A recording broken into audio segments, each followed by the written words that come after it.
కూటమి ఎప్పటిలానే ఈ ఎన్నికల్లో కూడా చక్రం తిప్పింది. కానీ ఒకే ఒక్కడిని మాత్రం ఏమీ చేయలేకపోయింది. కూటమి అతన్ని టచ్ కూడా చేయలేకపోయింది. అతని సిఎస్ జవహర్ రెడ్డి. కూటమి ఎన్నికల ప్రచారం మొదలుపెట్టిన దగ్గర నుంచి కూటమికి మింగుడు పడని ఇద్దరిని అంటే సిఎస్ ని, డీజీపీని తప్పించాలని సాయశక్తులా ప్రయత్నిస్తూనే ఉంది.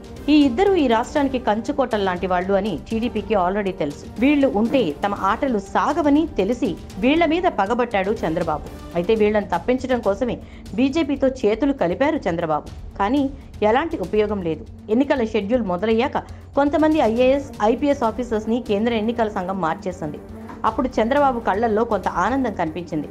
ఇక తాను అనుకున్నది నెరవేరబోతోంది అనుకున్నాడు. మరోవైపు సీఎస్, డీజీపీలను మార్చాల్సిందే అంటూ AP BJP chief Daggubati Purandeswari చేత కేంద్ర ఎన్నికల సంఘానికి లేఖ రాయించాడు చంద్రబాబు. అయినా నో యూజ్.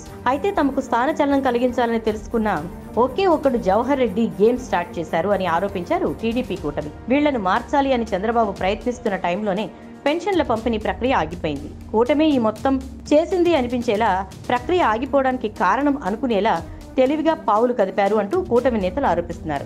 ఈ ఆధారాలను తమ దగ్గర పెట్టుకుని వ్యూహాత్మకంగా ప్లాన్ చేశారని అంటున్నారు టీడీపీ శ్రేణులు. ఇదే టైంలో ఎన్నికలకు 5-6 రోజుల ముందు డీజీపీని మార్చింది ఈసీ. పనిలో పనిగా సీఎస్ ని కూడా మార్చేస్తున్నారంటూ ఎల్లో మీడియా ప్రచారము చేసింది. చివరికి ఆయన మార్చడం లేదని తెలిసి అబాసుపాలైంది కూటమి. ఎన్నికల సమయంలో జరిగిన గొడవలకు సీఎస్ జవహర్ రెడ్డి కారణమని టీడీపీ నేతలు ఇప్పటికే ఆరోపిస్తున్నారు. ఆ ఒక్కడు లేకపోతే ఎన్నికలను తమకు నచ్చిన విధంగా దొంగ ఓట్లు వేయించేసుకుని గెలిచేవాళ్లం కదా అని వాపోతున్నారు. ఆ ఒక్కడి వల్లే తమ ప్లాన్ అంతా అట్టర్ ఫ్లాప్ అయిందని కూటమి నేతలు అతని మీద రగిలిపోతున్నారు. అంతేకాదు, సీఎస్ చెప్పినట్టు ఈసీ వ్యవహరించడం కూడా టీడీపీకి నచ్చడం లేదు.